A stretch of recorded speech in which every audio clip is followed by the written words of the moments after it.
عشان تكون محلل بيانات محترف لازم الأول تحدد أنت إيه المهارات اللي موجودة أو المطلوبة منك عشان تكون محلل بيانات. أول حاجة المحلل البيانات ده أو المهارات المطلوبة منك لازم تكون مقسومة لنصين، النص الأول هو الsoft skills والنص التاني هو الtechnical skills. تعالَ نتكلم الأول على الsoft skills. لازم الأول تبقى أنت عندك communication skills قوية جدًا، جدًا، جدًا، وبتعرف تجيب الdata والمعلومة من بُق الأسد. تمام، لأن أنت كdata analyst بتتعامل مع كم كبير جدًا من الإدارات أو من الناس اللي تقدر من خلالها بتجمّع أو collect الdata بتاعتك، فلازم لو الcommunication بتاعتك ضعيفة، فأنت هتاخد وقت أطول وصعب جدًا إن أنت تجمّع وتcollect الdata من الإدارات المختلفة أو من الأقسام المختلفة. تاني حاجة معانا هي الpresentation skills. الpresentation skills أو مهارة عرض الشغل بتاعك لازم تبقى مهم جدًا، لإن أنت لو عملت شغل كتير جدًا ومهم جدًا، بس ما أنتش عارف تpresent الكلام ده، فكأنك ولا عملت أي حاجة. تالت حاجة معانا هي الproblem solving، وهي من أهم المهارات اللي بتميز محلل البيانات واحد عن التاني. أنت طول ما أنت ماشي بتتكعبل في مشاكل، طول ما أنت ماشي بتتكعبل في مشاكل، ودورك أصلًا كdata analyst هو إن أنت تحط إيدك على المشكلة وتدوّر لها على حل.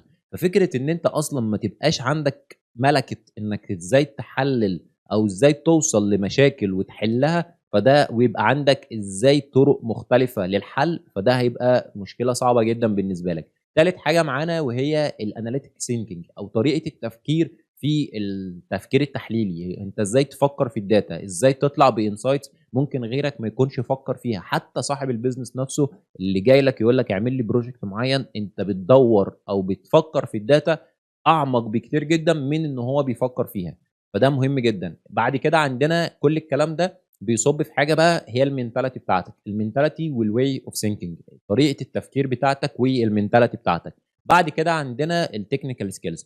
technical skills هي من المهارات الtechnical أو الtools اللي أنت بقى هتستخدمها عشان تطلّع الresult بتاعك أو الشغل بتاعك.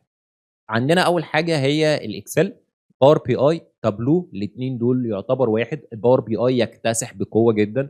بعد كده عندنا SQL وPython والautomation لو أنت بعد كده بقى محتاج تتعلم حاجة. هتيجي تقول لي طيب إيه الTechnical اللي أنا أقدر أو الجزء الTechnical اللي أقدر من خلاله أتعلمه وبعد كده أبدأ أدوّر على شغل وأتعلم parallel معاه الحاجات التانية؟ أنا شايف من وجهة نظري إن أنت تتعلم الإكسل وأساسيات الإكسل ما تتعمقش فيه، ولكن تعمق في الباور بي اي بقوة جدًا. اتعلم الباور بي اي في كل الأجزاء الخاصة بيه زي الباور كويري اديتور، إزاي تعمل ترانسفورميشن للداتا، كلين للداتا، تعمل كونكشن مع أكتر من مصدر من البيانات. باور بي اي بيعمل كونكشن مع أكتر من 130 مصدر للداتا. اتعلم داكس بشكل قوي جدًا، اتعلم data modeling بشكل قوي جدًا، واتعلم بعد كده تبروز كل شغلك ده بإن أنت تعمل interactive dashboard وvisualization وتعمل story telling بشكل قوي جدًا في الpower BI. بعد كده ابدأ نزّل شغلك وmarket لنفسك وابدأ اعمل CV محترم، وبعد كده ابدأ قدّم على شغل. parallel مع اللي أنت بتعمله ده بقى وبتقدّم على شغل وبتسوّق لنفسك، اتعلم SQL بشكل قوي جدًا. أنا شايف إن ال3 دول مع سوق العمل في مصر ودول الخليج قوي جدًا. بعد كده عايز بقى تتعلم بايثون، أنا مش باميل لبايثون أوي بصراحة، بس لو أنت عايز تتعلم بايثون فاتعلم لبايثون.